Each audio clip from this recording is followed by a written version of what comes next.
every government across the world has recognized that medicine can save lives. Right. So definitely there was that. But to push away an entire body of knowledge out and say that there cannot be midwifery at all, rather than integrating them with certain knowledge and skills into the system, seems to have been the worst thing that we have done across the world. It's not just India. Over time, have we really devolved to not being able to birth our babies? Because I would like to hear about the numbers in Telangana from you, ma'am. 8 out of 10 women do not know how to give birth, which makes no sense to me. That's ridiculous, that number. When your consultation is 1 minute long and says, these are the tests, these are the scans, how many women will tell me that this is the first time I'm sitting in your office where I feel that, wow, my pregnancy is good. Yes. Whereas they have until then gone and said, okay, what is the doctor going to say? It's like passing an exam, right? Either you have not thought about contraception or no one has talked to you about contraception. You have maybe had an intimate relationship with your partner once or twice and you're pregnant. I can't tell you how many times women have come and told me in the postpartum that I'm depressed because this is not really what I wanted. You cannot have a thriving society on the shoulders of a mom who was mistreated. So what is it about a natural birthing center that does not feel like a war zone? A birth center is essentially one which helps it feel as close to home as possible. In a birth center, you have the ability to come into a model of care whose philosophy is that a woman is the center of this birth experience. Look at it, read your body, read your baby, not the books. Intuition. Intuition. And Trust yourself, trust your intuition. Second thing I would say, find your tribe.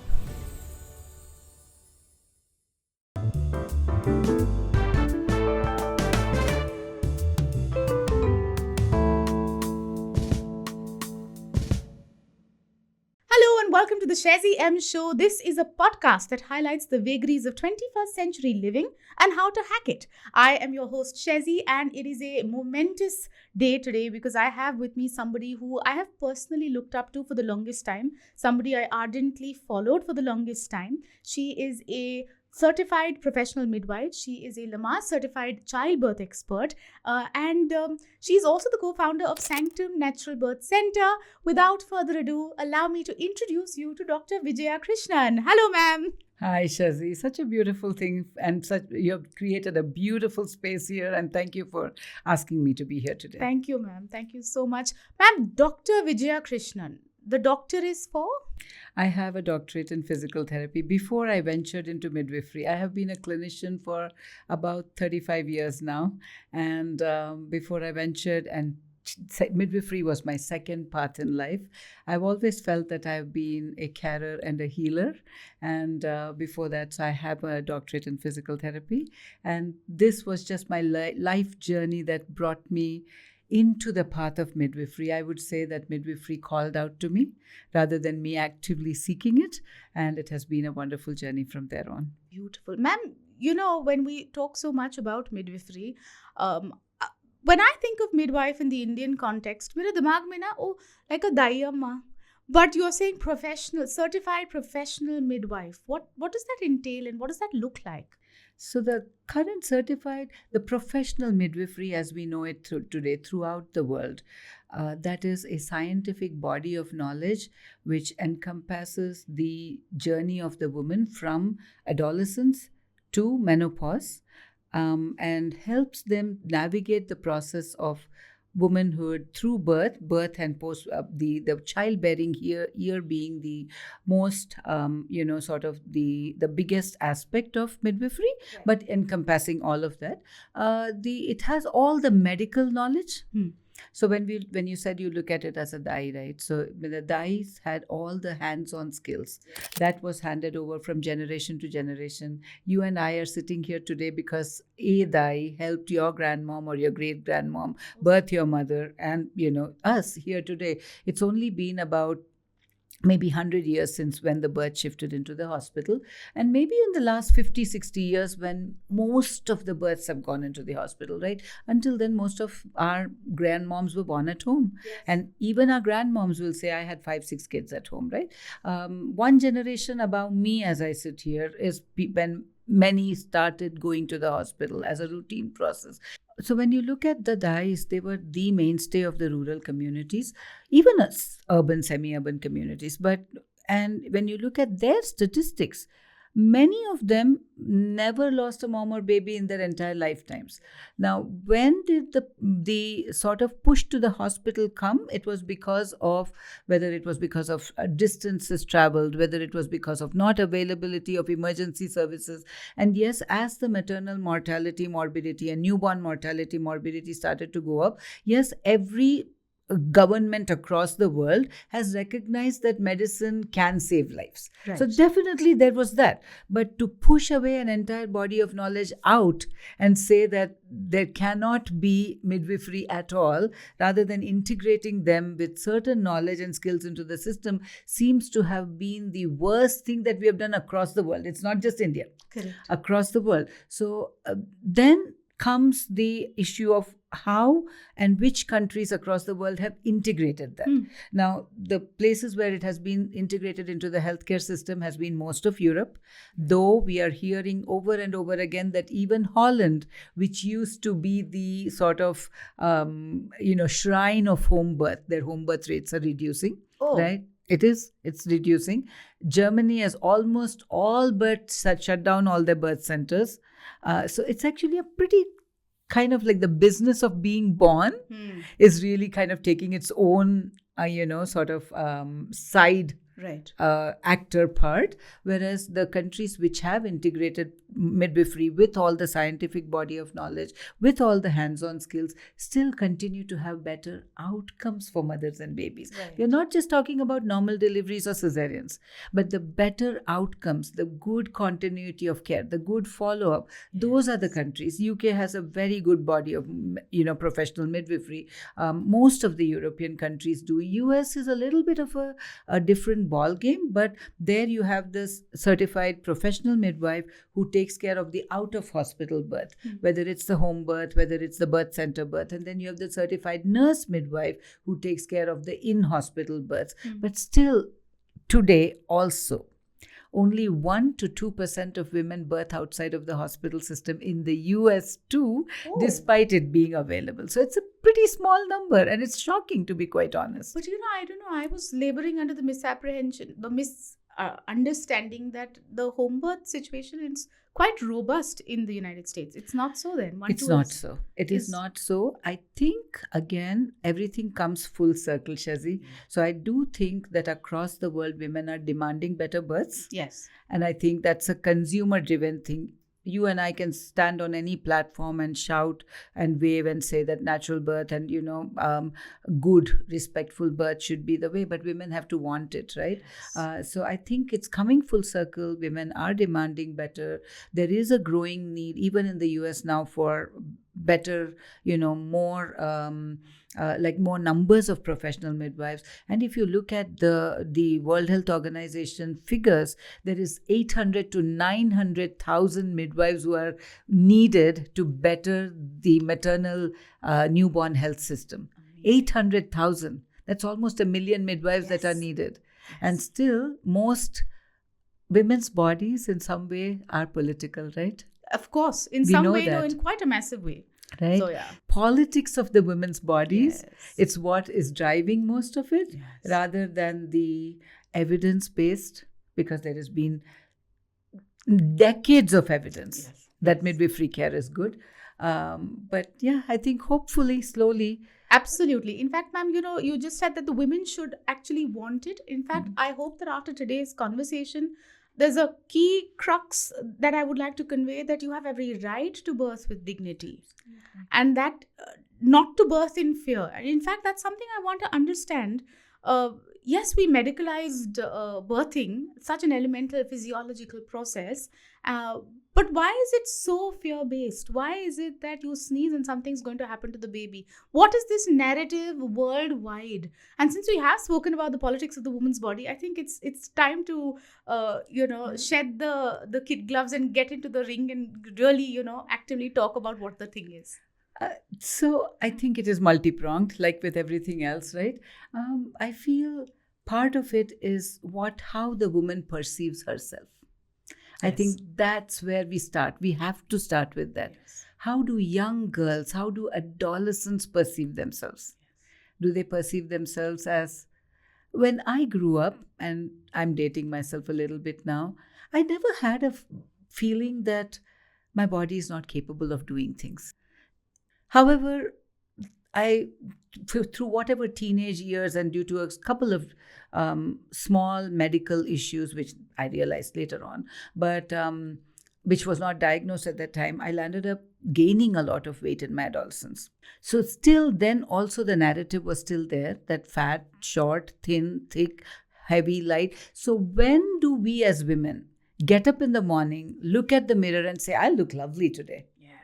Like I want that to be every woman saying to herself, absolutely, I feel good, I feel great, I have this one body, but the narrative around women, starting with adolescence, the stick thin figures, everything, how we don't know how each one of this builds up. So let's say that's one part of it. The second part of it is education about sexuality, not sex. Mm-hmm. That's two different things.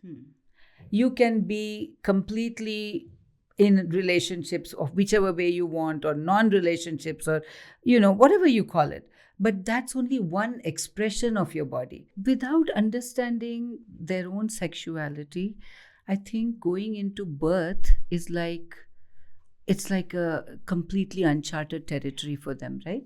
Especially in the Indian context, nobody ever talks about sex. That is one big part of it. Yes. You just do what you need to do. We all ignore it. We just are 1 billion plus people. We never have sex, right? Kaise ho gaya? We don't know. But ho gaya. And ho gaya to Bhagwan ki den hai. Achhi baat hai, Bhagwan ki den hai. But, we don't ever talk about it, right? So I feel like you go into this relationship, you don't have any understanding about your own power. Yes. And then you have always listened to other people around. And what are the other people telling you? That birth is very bad, birth is painful, birth is XYZ, you're going to go into the doctor. The moment you get up and pee on a stick, you have to run to the doctor. And my question always is, why? Why do you need to pee on a stick, roll out of bed and run to the doctor? Like, at least let it sink into you, right? So there is that component of it. And then there is the system which really has gone so far away from, so if I have to look at midwifery believes that the woman's body is made to birth. Yes. Midwifery believes that birth is a beautiful function of biology unless otherwise proven. Midwifery believes that you and I would not be sitting here today unless women knew how to give birth. Absolutely. Medicine believes that your birth is a risk unless otherwise proven. So you have completely two parallel tracks. Yes. And so when you're told to go in to visit the doctor, no, it's not bad. There are sometimes the reason for that to go early is to see if there is an ectopic pregnancy. But honestly, will the body go that wrong? Will it not tell you that there's something that is not quite right? Will there not be a small indication of pain or fever or something? You don't go from being perfectly healthy to perfectly unhealthy. Yes. So even the time meant for pausing, or even if you have said that, okay, I am pregnant, to keep that to yourself and to your partner. Yeah. And not just announce it to your mom, your mother-in-law, or everybody. And suddenly everyone is cluttering your sense of what your pregnancy should be like. And then from there comes, you go to the doctor. Now, the doctor and the medical system, again, I'm not saying this in any bad way because obviously these are all my colleagues, right? But the system looks at you as something that I need to do. Yes. Like it may be, okay, even if it's a folic acid, it's instead of sitting and explaining, what is that folate for? How does it help you? You're just given a tablet. Yes. Now, people don't make a difference between medicines and supplements. Right. A folate is a supplement. You could get that from your natural foods. Right. Yes, you may not get enough, but you need this as a supplement. Now, you are in power when somebody says that you are taking a supplement, but your food is going to be the main source of all of this, versus this is a tablet to take. Yeah. And then doctor has told me, उन्होंने बोल दिया है मुझे, तो मैं whether I vomit, don't vomit, जो भी करना है मुझे तो वो लेना ही लेना है, because this is a medicine. Right. So no, you have not even understood which is what. Yes. Iron is a supplement. Yes. But if you have the system now, if somebody comes to me at say 16 weeks or 13 weeks or 14 weeks, they've already been started on iron supplement. Right. Some of them have 13.6 hemoglobin. Wow, that's a very good. Very good. Why would they need an iron supplement? Yeah. That's because the system looks at protocol. Right. So from there you start. You don't have the ability to make decisions for yourself. The system is overwhelmed with the numbers that they see. There is absolutely no question about that. 3 hours of waiting at the doctor's office, and the 2 minutes that somebody has given you, you have not had time to ask anything. Correct. Maybe you're riddled with nausea and vomiting. Either it's said that you're normal or here, take a medication for that. Or let's be real, you've been mocked and ridiculed in terms of how dare you ask questions. That too. Let's be or real if you about say that this is what I have seen on the internet, like how dare you Google? Yeah, how dare you Google? Right? Yeah. My body is saying something. Exactly. So the commodification of a woman's person is so complete actually. So wahan se leke, you're then every month you go for a checkup. Yeah. In between, you've had some of your friends give birth. Yes. They have told you some horror stories. Of course. Maybe some have told you good stories too, but they have done that. No, ma'am. When I was birthing, not one person told me a good story. नजर लग जाएगी वो अच्छे story सुनने से. I don't know, it's so odd, but the narrative of इतना दर्द होता है, इतना terrible होता है, ऐसे तो हो जाएगा, वैसे तो हो जाएगा. And why? वो इतना होने के बाद भी cesarean का chance है. Yeah. तो why do you want to go through this? आप epidural तो ले ही लो. Yeah. Oh, yes. And so, we'll come to the cesarean dialogue in a bit. Yes, we should. Yeah. But so now the whole narrative for the woman is, so I have discovered I'm pregnant. Okay, even before that, how many women actually have chosen to get pregnant? That's the crux of it, Yes. And I'm going to take a moment over here to say, लोग क्या कहेंगे, ज़माना क्या कहेगा, मेरी उम्र निकली जा रही है, दादाजी को वारिस चाहिए, are all absolute rubbish reasons to have a baby or want to have a baby.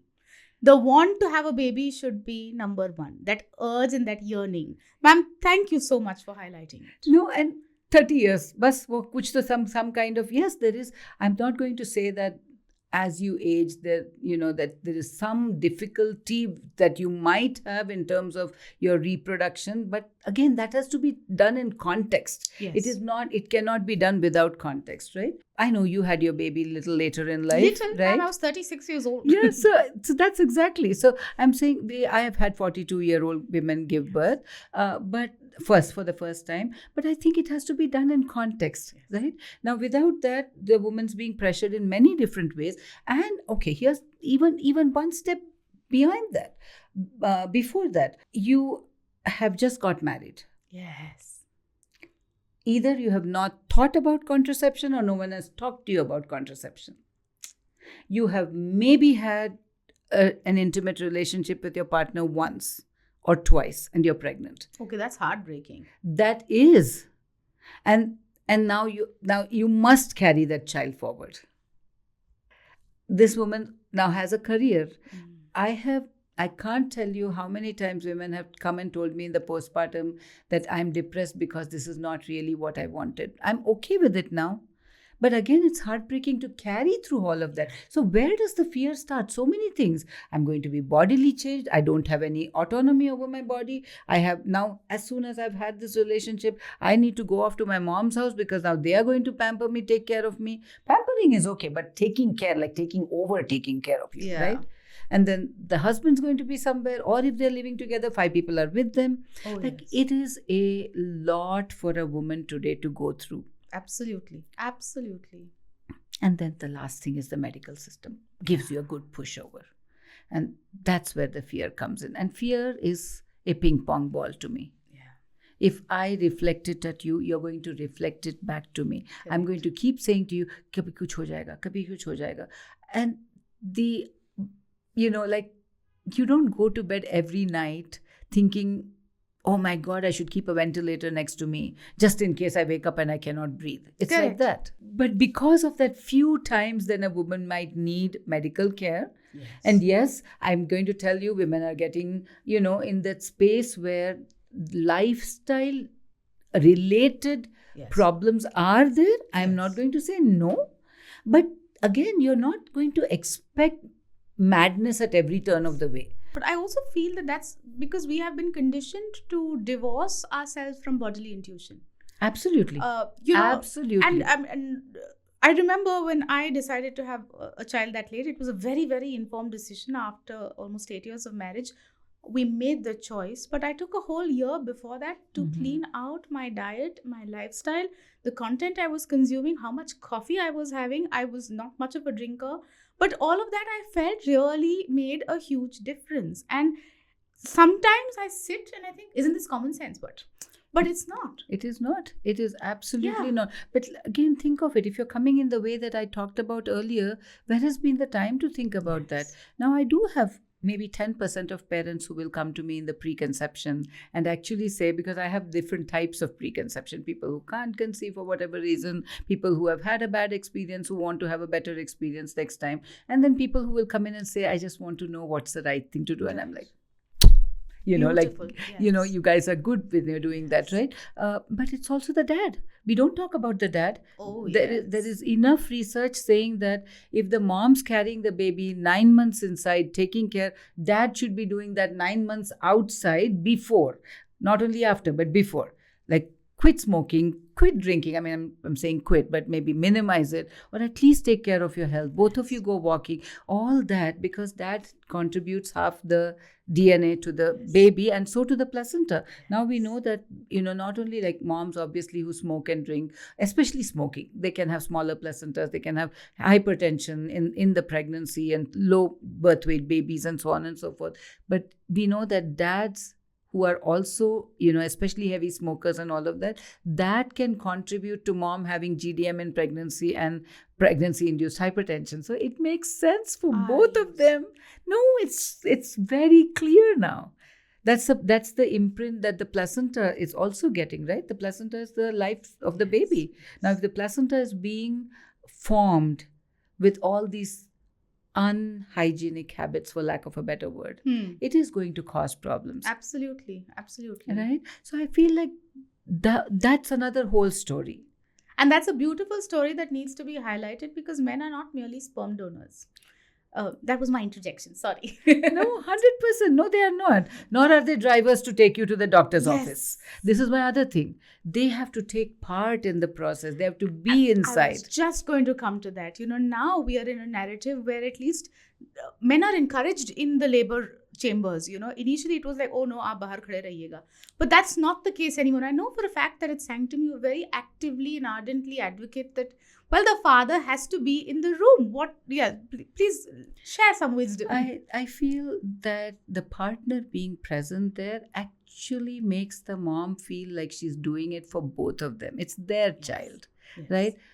As much as it's lovely for the grandparents and it's lovely for the family, and it's a family, it's a celebration. Birth anywhere is a celebration, but it is their child. And when she is encouraged by her husband, when the husband actually knows, or the partner actually knows what is, what is going on, when they contribute to it, and their emotional presence rather than just the physical presence. A dad can be there and sit and do the cell phone, and I would be looking at them and saying, well, you might as well go outside then, but I'm just saying, as long as they are there emotionally present, that's so important. And we also recognize that it can be difficult for them. It's not that we don't. And at Sanctum we talk about this. We say both in the antenatal period, in the Lamaze classes, the antenatal childbirth education classes, during labor, we talk about this. We say, if it is difficult, being there in the birth room with them, you observe so much, right? Yes. Which again, in the typical hospital never happens. You sit there, and I'm usually sipping my coffee and I'm going like, okay, dad's looking a little unsettled. And I might call them to a side and say, do you want to go out for a cup of coffee? It's okay. And sometimes not sometimes, we often bring this up, that there can be different partner roles. The partner can be the one who is with her throughout the antenatal period, walk with her, make her food, help her to become the best version of herself and become the best version of themselves, but say, I don't think I'm going to be in the labor room. And that's okay. Right. As long as they have had a conversation about it. Because there are some who cannot witness their wife being in such pain. Extreme discomfort. There are some who at the very sight of blood might faint. There are those people over, and for them we say, bring the next person who is, the person whom you want in the birth room is essentially one who is calm, who is supportive, who does not feed into your fears, and who can very calmly say, ye ho jayega. Beautiful. That's the person whom you want in the room, right? And somewhere along the line, midwifery was that. Yes. It was women sitting with each other who had known that path of birth, saying, ye ho jayega. And holding space. And holding space. And not rushing you and say, abhi kya karo, abhi kya karo. Absolutely. And this whole thing that you see in all the serials and everywhere that you see, push. I mean, why are you shouting at her? Yeah, Bollywood has completely, not even Bollywood actually. Hollywood is well. Yeah. I remember that 9 Months was a movie, and it just triggered that memory right now. And Hugh Grant was, I think, in it, and that scene, and I think I accidentally saw it, but it did stay in my head for a while until I interacted so much with people like you, and I realized that it's not supposed to be fear. It's not fear, and it's not a drama. Yes. Like, there is that whole thing unfolding, someone saying push, and someone saying, oh, if you don't get your baby out right now, and it's like, even in an emergency. And this is the part which I feel very, very passionately about. Even in an emergency, you can hold someone's hand, you can look into her eye and say, Shezzi, you're going to get this baby out now. Yes. We can do that and not say push, or if you don't push now, something horrible is going to happen to your baby. We are still saying the same thing. And as a mom in that birth room, every sense of yours is at a millionth level. Yes. You can smell someone in the room. You can smell fear. I just think your senses are wide open. Yes. You may not talk. That's a very different story. You go more and more and more inward, and you don't talk necessarily. And if you're honestly having to talk and advocate for yourself that badly, I think you're in the wrong place. Absolutely. It's not a war zone either. So I think that calmness that comes in. It's not supposed to be a war zone. But I think it's fair to be honest and say, in the current scenario, it really is actually. And which begs the question, why? And what is it at a natural birthing center? Because you're Sanctum Natural Birthing Center. So what is it about a natural birthing center that does not feel like a war zone? It's such an important question, because when we say natural, most people think normal delivery. As in vaginal? Vaginal. Okay. So first step is to make a difference with that. Right. Because yes, and there is not, and I'm not saying that one is less than the other, more than the other, nothing. Because ultimately everyone has a baby their way. And I believe very strongly that whatever the way they have had, they have still worked hard to get there. Absolutely. Even a cesarean birth, right? But when it's very easy to confuse a vaginal birth with a natural birth, and it's not. A vaginal birth is something that can be induced, started, pushed, prodded, on the bed, multiple interventions, bag of water is broken, episiotomy given, and still can a forceps applied, and it can still be a vaginal normal birth, a normal birth, right? But a natural birth is one that starts on its own, progresses on its own, ends on its own, with people around you supporting you, holding space for you, monitoring the baby as and when, and the mom as and when it is needed, because that is the part of that professional midwifery that we talk about. Again, in the olden systems too, they had their own ways to monitor, but this is the more scientific medical way of monitoring, which again we know gives better outcomes. So it's not about never monitoring. I'm not saying because I'm giving you midwifery, it's a cave and nobody will enter, right? But it is just that giving the right amount of support, letting the mother's intuition guide her, with you being the support system, I always say you're the main actor. We are just side bits, right? Right. And understanding that will allow her hormones to peak, Yes. which is so important. Yes. It is the same hormones that are needed to conceive, are the same hormones that are needed to start labor, I are was the going same. to, I want to know actually, and you're giving a beautiful explanation, but this whole thing of birth has to be like hush hush and this and that, but it can actually be pleasurable. It can be orgasmic. Yes. There can be a beautiful dynamic between partners that kind of stimulates the birth. Yes. Are we listening? Yeah. I mean, so again, if you have back to sexuality. Yes. Back to how you conceived your baby. Yes. The way Was you it got in fear? We have to make a baby? Or we just made a baby, now we don't know what to do? Or was it like a process? Yes. Right? And again, we all come into it differently. To me, again, there is no judgment. But then to take responsibility. Yeah. Yes, now it is, we have conceived, whatever way it was, now to take responsibility. But if your birth is going to look like a war zone, going back and saying, would you have conceived in a war zone? Probably, because evolution and humanity being existing can happen anywhere. But it is like trying to be intimate in the middle of a railway station. Yeah. Right? People coming, going, announcements happening, what do you call it? Like lights on, lights off, somebody saying something, aapka train miss ho jayega. Abhi, if you are not intimate right now, aapka train miss ho jayega. ऐसे थोड़ी ना है. Or same way, like due date aa gaya. Yeah. It's not like an expiry date. So, ma'am, how does the natural birthing center look? Now that you said, it shouldn't be a war zone.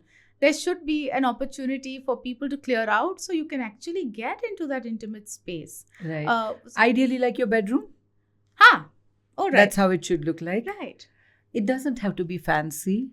It's not about saying that it is, come, we have like 4 poster beds and duvets. I don't think there's one mom who cares about the duvets. Certainly not.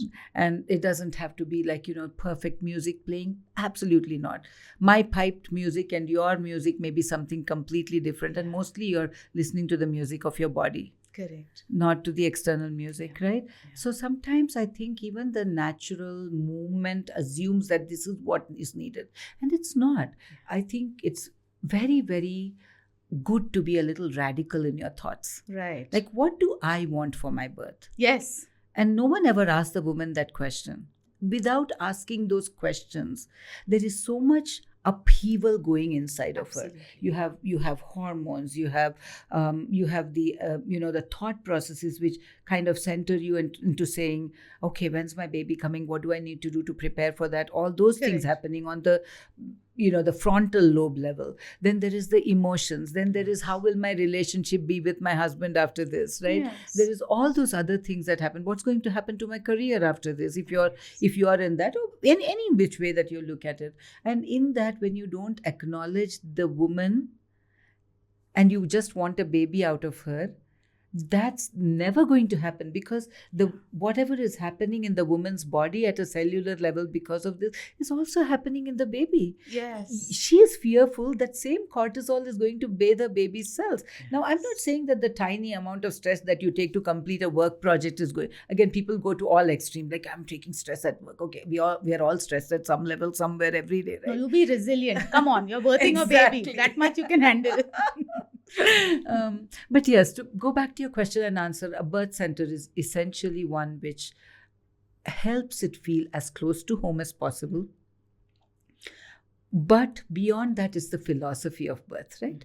So you're just not... Could you have a home birth? Yes, in situations and settings where actually promote it, where you have good emergency facilities, where the government understands that home birth is actually something that is valuable, right, and has systems of midwifery and medical care to support it. Now, we are not talking of that today, because that's not what we have here in India today. We're quite far away from Very far away from that. Yeah. But even otherwise, when in a birth center, you have the ability to come into a model of care whose philosophy is that a woman is the center of this birth experience. As it should be. Always. Always. So the woman's at the center, there's all the spokes. Yes. What else can we do to empower her? Yes. How can we give her the knowledge? So I often tell people who come to me for the first visit that today is an exploratory visit. You just because you have landed up here, you don't need to come here. Understand that you're not coming here for normal delivery alone, because that's a very, very, very integral portion of your body. If somebody comes and says, "Oh, I've heard that Vijaya ma'am will give me normal delivery," it's not mine to give or take. Exactly. It's your yours. body. It's yours to do everything with it. And the idea to me is that in that birth room, that moment, there is God or spirituality, and there is the woman who is the Shakti. Yes. These are the two most important things. And the Shakti needs to be feeling and owning up to that energy. Exactly. I don't even think we're aware of that energy. And once you're aware, you will never go back. Absolutely. Absolutely. How many women over the last 2 decades have told me, after the birth, I'm a different person. Yes. How many women I have seen who didn't speak 3 words in their 9 months are suddenly vocabulous about everything. How many couples have told me that our relationship has gone to a different level. Beautiful. That's what midwifery should look like. That's what a woman-centered birth should look like. Beautiful. Not somebody pulling a baby out of you. Pushing down on something, putting the baby away, wrapping it, and then somebody else is holding the baby. Again, no judgment on anyone who gave birth in that way, but I'm here to say that's not how it should feel like. You choose that, that's okay. No, but ma'am, you know what? Now that you have spoken about it, I do want to actually understand what should it feel like. You've labored very well. You've birthed this beautiful being. Can you describe what ideally should it look like? What it should look like is that the woman can own it and say, I did it. Yeah. That's the first thing. That's beautiful. I did it. Everyone supported me. They might even say, Vijaya ma'am, without you, I couldn't have done it. Sure. Okay, no problem. Everyone needs one person around them to do it. Almost for sure, right? But she owns it. She owns her birth. Some will scream in joy, I did it, I did it, I did it. That's also beautiful. Some will say, Khatam ho gaya, abhi ke liye I'm quiet. And that's also okay. And they'll literally take that moment of pause. And I think we have forgotten that moment of pause. That's so important for the mom and baby to transition into meeting one another on the outside. They have been apart inside. Yes. Shouldn't it be a moment of pause outside? I can imagine how frightening it must be for the newborn. 100%. But there is some sense, some connection, some heartbeat that says, this is familiar. Which is why skin to skin that should be the norm. So, I think many years ago somebody asked me, what is the worst thing that can happen in a birth? And there was lots of worse things. But to me, that sudden separation of a well mom and a well baby, I think that's idiotic. Yes, I agree. I think well mom, well baby belong together. There should be no separation. They should be left alone. The baby has a big cry and then we don't need to do much to it. Baby is not crying. Yes, that first cry is very important for that baby's first breath, clearing out its lungs. What all those metrics that we know that Correct. Is a well baby. But once that baby has cried, you don't need to keep rubbing it. You don't need to do things to it. You don't need to suction the mouth. Mom's boob should be the first thing that the baby should get. Absolutely. Right? Instead, we suction the mouth, suction the nose, put things on them, clamp and cut the cord. That's another 90 minutes I can talk about. Why do we clamp and cut the cord? And then put away on a warmer. Yes, the pediatrician can check the baby, but the pediatrician can also check the baby right on the mom. When it is needed after the first half hour, maybe they can go and check the baby elsewhere. But it doesn't need to be immediate. Yeah. Ma'am, but I do need you to talk about delayed cord clamping and why it is so important. Even if it's just for 2 minutes, but it needs to be shared, I feel. When the baby is born, about 30% of the baby's blood is inside the placenta. So if you as an average woman have 5 liters, it's 1/3 of your blood, right? The average baby has about 350 ml of blood, which is shared between the baby and the placenta at birth. And when the baby is born, about 150, 1/3 is left in the placenta. So one, we are hemodynamically, we are making the baby go into a hypovolemia when we don't allow it. Right. So that is the first thing.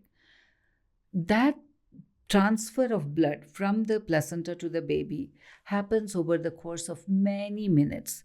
Sometimes when the baby is born stressed, or when there has been there's been some complex needs, we will sometimes see the cord go blank and white within a few seconds, because until then the placenta has pushed out everything. Oh, you can see. Oh, we can see it. That I didn't notice. We can see it. We can feel it. Oftentimes I'll ask the mom to feel the pulsing cord. It's so beautiful. It's so beautiful. And I think that's the live connection, isn't it? Absolutely. And then over a course of maybe about 2 to 3 minutes, 70% of that blood transfers to the baby. So even if you did what is called delayed cord clamping, if you let the cord pulse for at least 90 seconds to about 2 minutes, 70% would go to the baby, which is lovely. Now, if you do optimal cord clamping, which is not touching anything, that means the entire blood would go to the baby. They would slowly, when the mom feels a sensation of pressure, slowly bring the placenta out. Placenta would lie next to the baby. The mom, I think it's so important for moms to see the life-giving force to the baby. Yes. And just be in awe. This is the only organ we will make, an entire live organ a human being can make for another human being to survive. Yeah. Right? So that's one part of it. And how can you not understand your own elemental power and divinity with this one statement? Like, what are you capable of, women? And why are we so frightened? Most of the time they don't even know, right? Yeah. So that cord is clamped, cut, the placenta is pulled out, dumped into a dustbin. It's a biological waste. All the effort that we took to make it. It's a biological waste. Right. So that's a whole nother story altogether. But let's get back to why that is important. In that is red blood cells. The mother's milk does not have, it's very low on iron. So nature was smart. It said, let me give all these additional red blood cells to the baby. So that's 3 to 6 months of iron supply to the baby. Wow. And that helps in brain growth. Amazing. So there is this beautiful TEDx talk called 90 Seconds to a Better World by Alan Green. And it talks about that if we let that cord pulse for minimum 90 seconds, we would have a more productive universe, because the babies would be more intelligent by design, by nature's design. So that is that. Then white blood cells. We need the additional immunity. Yeah. Then the stem cells, which are marketed, thrown around, blah, blah, whatever. I won't go into that.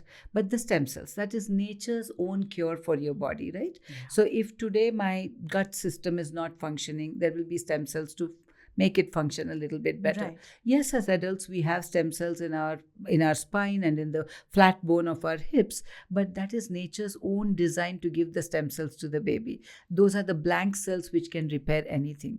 Again, nature was very smart. They said humans can be foolish, so it gets more stem cells in the breast milk. So nature did not fool us. Yeah. They did not futz around. But these are all the benefits of delayed cord clamping. And when we don't do that, again, on a lighter note, the cord was only meant to be so long so that mother and baby were not separated. What a common sense moment also right now for me. Yes. With clamp cut, you can move the baby somewhere else, right? Yeah. So, and our dais knew this. Right? They did not have resuscitative, equipment with them. But if the baby was born blue, they would milk the blood into the baby. They knew it. Yes. That was because they knew that baby, to survive, it needed that blood. Yes. So I just feel like, again, it's all the medical science. Now, again, it's not all bad, all good. If a baby is really born limp, maybe it needs to have a platform where it can be resuscitated. But now more and more people are going towards it, that you can keep a flat surface next to the mom and you can do the first resuscitation, because the cord's still supplying good oxygen to the baby and the resuscitative effort can be better. Wow. So all of these things are... Please insist on delayed cord clamping unless there is a medical emergency, but have that discernment also. And my request to all the medical care providers also, I know we are strapped for time, and I know that, I was discussing it with Vijaya ma'am just a little while ago about how I think we don't have the bandwidth, because our females ratio to a medical attendant, a gynecologist or obstetrician is very skewed. So I understand that, but just this much is fine. In fact, ma'am, I love the fact that we are trying to de-medicalize something which really didn't need such radical medicalization, in my opinion. 100%. And I feel the best way to do that is to bring autonomous professional midwifery in full form and with full practicing privileges. It's not just tokenism, right? You can't just have the body of knowledge, and there can be midwives across all the spectrums of care. I'm not saying that they should belong only here or only there. There can be midwives in the hospital, there can be, but at the end of the day, unless we have a full autonomous body of midwifery providing the full spectrum of care with legality and licensure, we are going to always be chasing our tails, because obstetrics was meant to be a profession where it was meant to have the surgical skills. Now, along the line, when men entered into obstetrics, they first thought about, there's a whole history of obstetrics. I'm glad you went there. Most of it is violent. Yes, I know. It's violent history, right?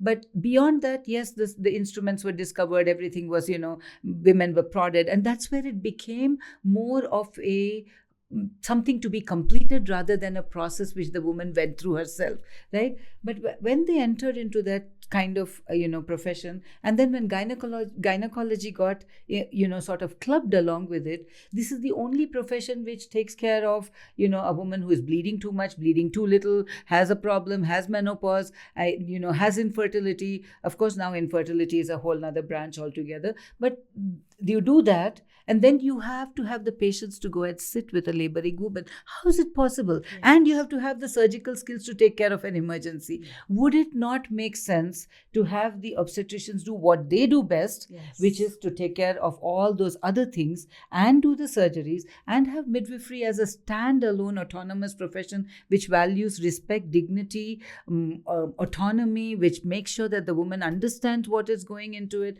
And to me, if nothing else, we should be talking about respectful maternity care. We should be talking about dignity in childbirth. It is not just you're not a piece of meat who is just delivering another baby. This is absolute bare minimum. Absolutely. You cannot have a society which is thriving. A society is often the way she births a baby is how the society will look like. Yes, bang on. You cannot have a thriving society on the shoulders of a mom who was mistreated. Yes. This goes way beyond midwifery. It goes into putting the power to where it belongs. Yes. We call Earth Mother Earth. Yes. Why? She takes the load of all of us. Yes. And the mother does no less. She takes the load of the whole family. Absolutely. We don't do that. We don't take care of her. We are doing tokenism. Absolutely. And ma'am, you spoke about how obstetricians should be allowed to address surgical situations or medical emergencies. When I look at the numbers specifically with C-sections, and I feel like we should clarify that they're life-saving and there cannot be a demonizing or one is better than the other. But what I do really want to understand specifically when I look at the numbers is that over time, have we really devolved to not being able to birth our babies? Because about 30% national statistics for C-sections, and if I look at private hospitals, that's 50% C-sections. And we're from a state of Telangana, Hyderabad, right now as we record this, and the numbers, I would like to hear about the numbers in Telangana from you, ma'am. Very, very, still we have the bad rap of being the worst in the country. We have somewhere along some 75 to 80%, different districts are different. Our district, last known numbers are 78.9% private hospitals, cesarean rates. 80% C-sections. Basically, we are saying that 8 out of 10 women do not know how to give birth, which makes no sense to me. And if we put together both the private and the government or the public hospital facilities, it comes to somewhere around 60%. So still very, very, very far from what we should be World Health Organization recommends somewhere between 10 to 15% as being an ideal rate for all populations across the world. Let's say we still say, okay, lifestyle, this, that, whatever, right? Older women, whatever we say. There is enough evidence telling us that all those factors put together still should not be 8 out of 10 women going in for a cesarean section. That's ridiculous, that number. Absolutely. And I also feel like at some level, public policy needs to step up in terms of education. Absolutely. I don't think women need to be told the narrative that तुम्हारा problem है, तुमसे नहीं हो पाएगा, तुम चुपचाप बैठो. वो भी नहीं है. I think government is trying to do its bit now, but I think the horse has fled the cart so far. To rein it back in is going to take enormous effort, enormous will from everyone involved. Yes. And the woman again asking for better. She has to ask for better. Absolutely. This is where I want. Unfortunately, in that very, very sensitive and almost like a state where, what will a mom want? You say, any mom, if she's told this is for the safety of a baby, she'll say, cut an arm, cut a leg, get my baby out safely. Yes. In that vulnerable state, she's left to fend for herself. Yes. So that's the problem that we are facing. But it's still, we have to look at ourselves and say, where is it that we are going wrong? Yes. And yes, there is this problem of, doctors, especially in our country, you're God, as long as everything is good. And then the smallest thing goes wrong, you're the devil, you beat up the person and you smash the hospital and so on and so forth. So I think the doctors are under tremendous pressure. Absolutely. Like you said, the population to is ratio is skewed in terms of the number of care providers to the number of people who need to be cared. But there has to be a better way. And that starts with educating and empowering women. Yes, and their families, and told that you're not a ticking time bomb. The moment you reach your due date, nothing is going to crazily happen. 39, you are full term. And the other day, I don't understand this fear. Oh my God, beyond 40, it's the end of the world. 41 means abhi ke abhi bacha paida kar lo, nahi to you are endangering the baby. And this narrative, oh my God, kuch to ho jayega. And आपका risk है, कौन risk लेगा? आपका risk बोलने से कौन लेगा? कोई भी नहीं लेगा.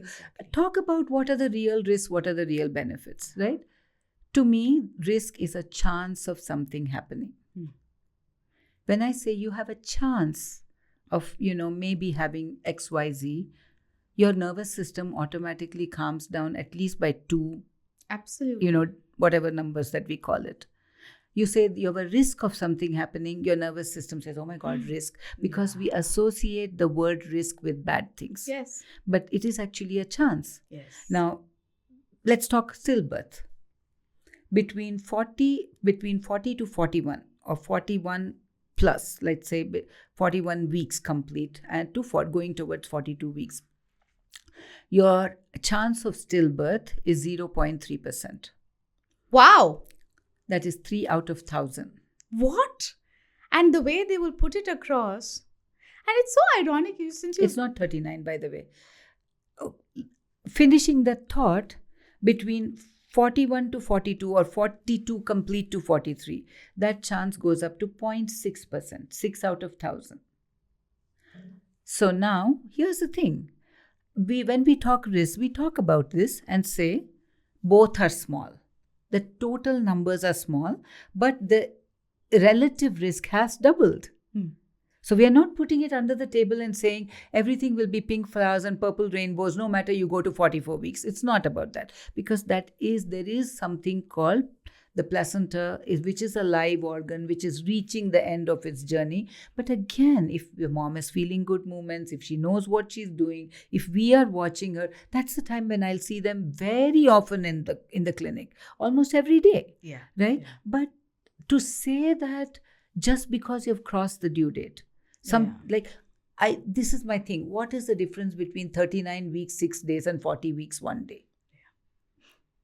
2 days. But physically, what is the difference? 0. Yeah. The baby is not sitting with a calendar inside, due date, pop out. Yeah.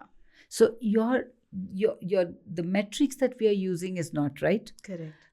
If you have a healthy, normal, otherwise low risk woman, 39 to 40 weeks is what we call as term. We don't even call it full term. Nice. 40 to 42 weeks is full term. 42 weeks beyond is post term. Wow. both the body and the baby need time. It's like just because you go into a flower or orchard or a fruit orchard, you would not pick out everything that's there. You would see which flowers have opened up. You would see which fruits are ripe, right? Yes. So when you don't allow the mom and baby the time that they need to Yes. ripen, there is the woman's body is literally ripening at the end of pregnancy. That's such a beautiful word. Ripen. No, it is, Yes. right?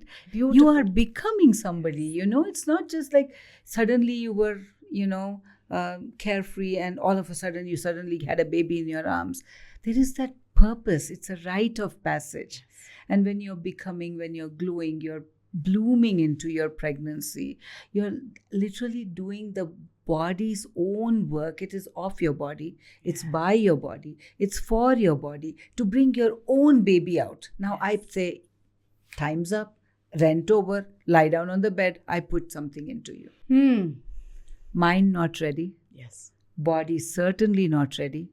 We have everything in this world to try and force a baby out. We have very little to make sure that it happens the right way. Yes. Which is why, though there is research saying, 39 weeks, it doesn't lead to increased inductions. There were so many trials, but all of them have been relatively flawed, so to speak. But beyond that, I feel like it's the body, when it does anything on its own, it starts to catch speed and slowly builds up. And that's where the narrative of pain is also comes in, like this unbearable pain, right? When women have experienced the pain of labor was called labor because it's hard work. Yes. It was never called labor pain.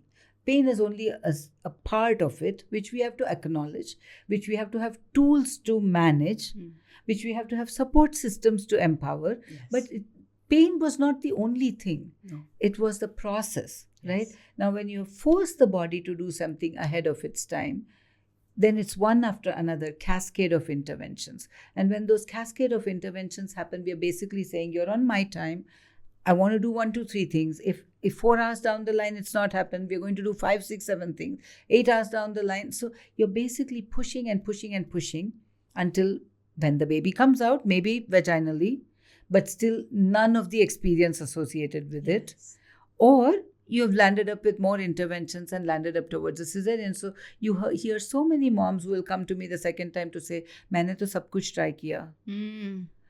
And from day one, they'll say, "Maine to yoga kiya, I walked, I didn't gain too much weight. Everything I did, everything I was told I did by the books. फिर भी last minute में ये हो गया." Now, I'm not saying that there are not people like that with us. इधर भी होता है कभी कभी, despite the fact that they have done everything, here also somebody might land up at sanctum also with a cesarean. But that's not because they were not allowed or they were not given the chance. It was despite all of that. Yeah. Even them, they will have some amount of regret maybe, or maybe a question mark as to why that happened. But in some level, they know that everything has been done. Yes. But for the average woman who has never had that privilege, and I think it's a privilege to be, it's your body's own privilege. Yes. It should not be somebody else's privilege to give it out to you, yes. Right? So when you have not had that safety, I won't even call it a privilege, it's safety. It's basic bodily safety to be allowed to do the things. And I hate this word allowed because, again, who allows whom, right? But for lack of a better word, I'll say allowed. When you're not allowed to do the things that your body was already meant to do, you're pushing the body to go from 0 to 100 in XYZ amount of time. The pain is extraordinary. Then you land up with interventions, you land up with epidural, and eventually may not be the birth that you wanted, and you may have a cesarean. And we know that cesarean rates increase not because inductions equal cesarean, but once induction happens, everything else around it unfolds in a cascade. And like very few people, it's a domino effect. And the pain is too much. And then the woman's like, I've been lying on the bed for 36 hours now, and there have been women who have also told that my doctor, and these are in some of the foreign countries, obviously, that my doctor did not allow me to go for a cesarean because they said you must have it. Now, that's a double whammy, different kinds of pain. Yeah. That's a torture at a different level, yes. Right? So I think when we look at all these things, the body that made the baby knows how to bring it out. Beautiful. Yes. And when if we start respecting physiology, we actually keep women and babies safe. Yes. But in the pursuit of safety, we are saying, oh, your body will not function beyond 40 weeks, so I induce. Now you're introducing an element of not safety. Yes. Now, I'm not talking of the woman who has high blood pressure or who has uncontrolled diabetes or who has 3 different other kinds of problems. I'm talking of the average, healthy, otherwise low-risk women, which comprise 85% of the population. 85% can birth on their own. And we are not Henry Ford's assembly line. One size does not fit all. All women cannot be clubbed into, this is the marker for you, 24 hours have crossed, therefore now it is time to cut you open. And I will never demonize C-sections because I know for a fact that they will save lives. But when we labor under the illusion, the illusion that, oh, it's the easy way out, that's 7 layers of, that's a life-altering surgery, isn't it, ma'am? It is a life-altering surgery, and we see that for the next births that women try. We do a lot of VBACs, which is vaginal birth after cesareans, and we see that. We see how mentally, physically, emotionally difficult, and sometimes labor will not progress because of the levels of adhesions that are there in the mom from the previous surgery. Coming back to the point of life-saving, I am the first person to say that it is one of the most life-saving procedures there is. Yes. I had a first emergency cesarean section. Thank you for sharing that. And I feel so strongly that cesarean was the reason why my son lived. Yes. And this was before term, but here's the thing. I knew in my body when something was off. Yes. That's the power of being connected to your body. Yes. I was not sitting every day counting kicks. Yes. And I had 18 hours crazy work days at that time. And I felt beautiful being pregnant. Yes. But I also knew the day when my baby didn't feel well. I didn't feel the kicks. I felt my belly being hard as a rock. And it was I who took myself to the hospital despite my doctor, who's my friend, saying, think things are okay. I just saw you day before yesterday. I'm like, nope, something is wrong. That's beautiful. Right? So I do think women have intuition. We do. They have just been driven out of it. When your insane. Consultation is 1 minute long and says, these are the tests, these are the scans, how many women will tell me that this is the first time I'm sitting in your office where I feel that, wow, my pregnancy is good. Yes. Whereas they have until then gone and said, okay, what is the doctor going to say? It's like passing an exam, right? Yeah, in fact, we were discussing that a little while ago about the traditional medical scenario where, we're dreading, oh God, doctor appointment hai, aaj to, iske liye डांट पड़ेगी, आपने क्या किया, आपने क्या खाया, आपका कितना वजन बढ़ गया, आप ऐसे कैसे कर रहे हो and all that. Actually, isn't that the case? Let's be real and talk about that, ma'am. So I think I have to say this with a chuckle, right? I think part of the process is it has become again very much like templatized, right? Ki yahi hona questions. But beyond that, I also think sometimes women just don't even bother about it. And sometimes I have to ask that question, kya khaya aapne? Yeah. Why have you had a 3 kg weight gain? But that should not be the only thing.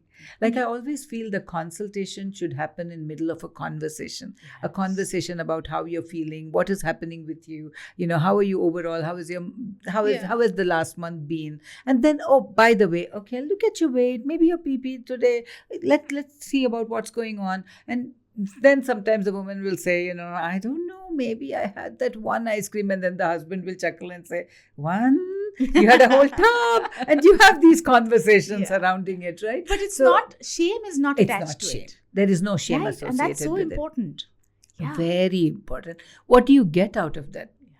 Even when we talk about sugars rising, we're going to talk about what is the impact on both your life for a lifetime and your child's health. And then when they get that, they go back with a different mindset. Oh, now I have a reason for why I need to control all this. Yes. Without the context, again, you're just putting shame and not giving her the tools. Yes. How many hospitals these days, I'm telling you, they have a printed sheet. There is a printed sheet, one side medications, one side to do, not to do. It's like you're infantilizing the woman. Yeah. No Google after 8 p.m. you don't have brains of your own. Let me provide them for you. I agree. You don't need to over Google. I agree. You don't spend X. But that's written information given to a woman. Are you serious? I am serious. No TV, no screens after 9 p.m. I'm sorry, what? And I have just looked at it going, okay then. तुमको बच्चा पैदा करना आ गया, लेकिन ये basic चीजें हम बताएंगे. और बच्चा कैसे पैदा करना है वो आ गया, लेकिन ये हम बताएंगे. And that to me is a level of, that's a commoditization of birth. Yes, absolutely. You cannot be looking at a woman and saying, here's a sheet, take your folic acid, take this, take your vitamin D, be gone. I want a normal delivery, doctor. मैं देख लूंगी. आप क्या देख लोगे? Exactly. बदन मेरा है, बच्चा मेरा है. पर वो पूछते नहीं है ना कोई. एंड अगर पूछो तो यू आर अफ्रेड के कल को जब डिलीवरी का टाइम आएगा the doctor will take some revenge on me. Now I am not saying this of all doctors, not all people. No, but yeah. there is this theme behind it that we are either infantilizing or we are vilifying or we are overbearing without really understanding the mom. Yes. And where she's coming at it from, what are her issues going on, and without that we are reducing the woman to a childbearing vessel. Yes, which she is not. Yes. Specifically with regards to what you've just said, and everybody says, oh, it takes a village to raise a child and everything, and right enough when the baby is born, everybody is fawning over the child and everything is about the baby and everything, but that woman is not a silo that has birthed the baby, and now that little container has done its job, right? How important it is for the child that the mother is also taken care of, ma'am. Please, could you? 1000%. I think this is where we bring in that element of both matrescence, yes, and we bring in the element of the society holding her up and holding space for that matrescence to unfold, as it were, right? Not perfection, not at all. Women will, and to be able to voice all this in a safe and supported space, to be able to say that this is what I'm feeling today, and being told that it's okay to feel that. Yes. How can I help you? Yes. And to your question, when the baby is born, so is a mom. And when the mom is born, at that point, she is going through so much. Again, hormonal shifts. On day 3, there is the largest ever hormone drop that will happen in anybody, anytime in like humanity. I'm remembering my time. Sorry, please go on. No, and nobody tells you that, and nobody says it's okay. And you're feeling those blues, you're feeling, okay, mat ro nahi, par theek hai, ro lo, but what can I do to help you? Right? And there are a very few families who will actually lay the pathway for the woman to do what she needs to do at her own speed. Yes. Most of it is rushed, not to mention the number of visitors that come in. I had a rule. First 40 days postpartum, nobody is allowed to enter my space other than my husband and my mother-in-law, because I'm very fond of her. But everybody thought it was for the baby. But it was really for me. I'd even told my own dad, and surprisingly, he was very respectful of it as well. And I said, no relatives, no cousins, no aunties, nobody is going to visit. And I was a drill sergeant. I said, you're on baby detail, you're on mama detail, so that was the... But yeah, don't come and irritate us, Very much so. She's barely learning breastfeeding right in the birth center, right in the hospital. There are hundreds of people sitting around her. It's like, and she's going like, I don't know whether I'm coming or going. I've had this baby. I don't know how to breastfeed. And half the day is lost. Yeah. And then the baby cries at night, and then doodh enough nahi hai. You just spoke about matrescence. I would really like, I don't know if our viewers are familiar with the term. So could you just explain what matrescence is? Matrescence to me is like an innate developing of the woman. Beautiful. And I think that is something that has to, overall, the whole idea that a woman is just suddenly going to transform into a mother, it doesn't happen. It happens over time. It happens over space. It happens, though we carry the blueprint and the biology of reproduction, the matrescence is what happens to us as we go along that journey. Beautiful. And that journey is yours individual, but it's also the communities to hold. Your way of going through that and my way of going through that will be a little different because we are all different people. Yes. We come with our own roots, we come with our own childhood, we come with our own traumas, we come with our own, expectations, we come with the current families. But then there is something there which guides us into the space of protectiveness. Yes. When Matrescence is allowed to bloom in its own space, she becomes the protector of her own space and her baby's space. Yes. And that lasts for a lifetime. But it also involves like literally the chemical rewiring of your own brain. Absolutely. So that I'm talking more from a more philosophical perspective. At a physiological level is what you're talking about. Ma'am. That at the physiological level, neuronal, hormonal, it's a rewiring of everything that you have been before and a rewiring of what you will become after. So when we say mommy's mommy brain, it is a real thing. It is a real thing. Like you feel like you're because again, as the modern woman, I'm not saying go back to being in the cave, but as a modern woman, we are taking care of so many things and so many aspects. And in that comes your social media, in that comes your thing, in that comes all these. So your rewiring of your brain can happen only in a sense of, again, safety. Yes. A little bit of wise women conversations. Yes. 100% of women, we say, yeah, I went through that and it's okay to go through it, right? Yes. I feel like the need of the hour is women's circles. Yes, absolutely. So important, where we all hold space for each other. And then it's solitude. Because without that solitude, you don't even know what you're getting. What are these emotions that I'm feeling? How do I process it? How do I give it to... We are all in some pursuit of perfection. And Instagram is one of the worst places to be in for that. In fact, I even tell people who come to me, I saw you on the gram. Fair enough. I'll say that was their story. Yours is still meant to be written. Yeah. Read those stories because nobody tells you good stories like we talked about. Yes. But also, it's your journey, right? Yes. So I think Matrescence is the unfolding of that biology, physiology, and then the neurochemistry, but also the philosophical and I don't know. It is to me. It is just. It's not just a word to be thrown around. It's to be felt. Yes. And when we feel it deeply, we will never go back to being who we were, right? And then that. How does that boil down to the rest of your life? 100%.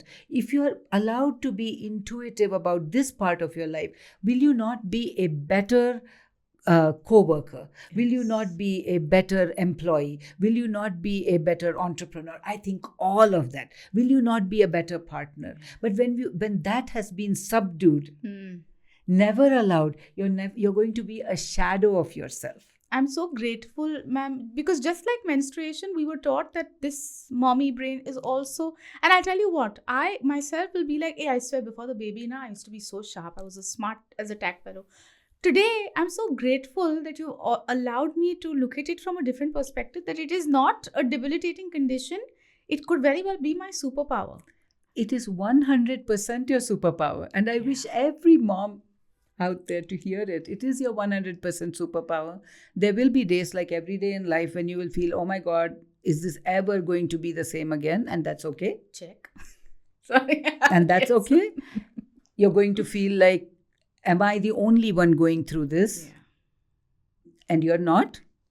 There's thousands of women who do that every single day. Millions, right? But it's also somewhere where you can look back on what you did and feel super proud and say, I did this. I'm going through it. Yes. I want, and be really, outright enough or forthright enough to ask for help when you need it. Yeah. Because I love Indra Nooyi. I'm sure you have read and heard her speak. She talks about all these places where she just she said, I was never perfect. Yes. And actually this her marriage and raising babies, and that the way she talks about that. It's so beautiful. It is. She talks about this one episode where her daughter saw that. wanted cookies to be made, homemade cookies. I don't know if you have read that. I saw Oh them. my God, it is And so she funny. arranged it. And she just arranged it. And she said, I brought homemade cookies. Yes. You know, and I think we are crafty like that. Yes. Women are very crafty, right? And that's our superpower. And we have every right to leverage that. It's not a bad, terrible thing. Mm. And this narrative needs to, ma'am, I'm feeling so much validation. Thank you so much. You are 100% superpower, Shezzi. 100%. Ma'am, before, and I realized that I had told you 30 minutes, ma'am, we'll talk. But I don't think conversations around this womanhood, the sisterhood is ever going to be enough. And I'm so grateful that you've given us time, because I think we set the ball rolling, and a lot of people are going to actively be considering a lot of things and approaching their birthing processes a certain way, I hope. Please, and before we jump into the last segment, just a reminder, you're in 2025, so to be clueless and say, yeah, okay, whatever, I don't know what happens, something will happen, they'll cut me open and I'll come out, is rubbish. For the most rubbish exams, you go with so much preparation. Absolutely. Do not be blindsided by birth. Whatever is happening to you in birth, be either completely 100% aware, or at least see how much of your choice can be exercised. And choice only comes from information and knowledge. So study. Please understand what it is that your body is capable of, so that people don't make those decisions for you. Absolutely. And I will add to that, Shezzi. Yes, ma'am. Every word you said is 100% true. It is 2025. I would say one more thing, that you have to be empowered through different means. Don't look at only one channel of information. Yes. Make sure that you really, really do your due diligence. You do so much due diligence to buy a crib or do a maternity shoot. Do your due diligence, right?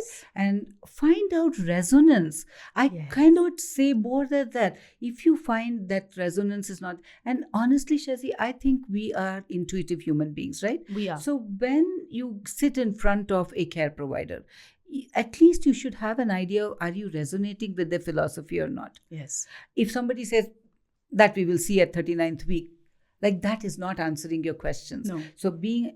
So I would say sit in front of your care provider, assess how you're feeling. Are you feeling safe? Yes. Are you feeling respected? Are your questions being answered with dignity? And if you don't feel safe, can I explore? Absolutely, you can and should. It's not that the first time you have gone to your doctor should be the only one.